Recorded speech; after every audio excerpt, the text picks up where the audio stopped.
Hey everyone, welcome back. In this video, I'll show you how to enable the Always on Top feature in Microsoft PowerToys step by step. This handy tool lets you keep any window pinned above all other windows, making it perfect for multitasking, watching videos, or keeping important information visible while you work.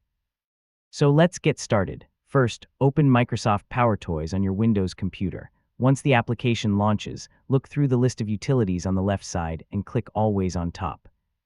If the feature is turned off, enable it by switching the toggle to the on position. Next, review the available settings.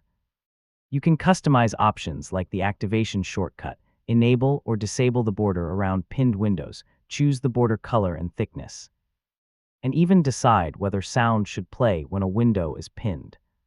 Yeah, these settings let you personalize the feature to match your workflow. Now, open the window you want to keep on top of everything else.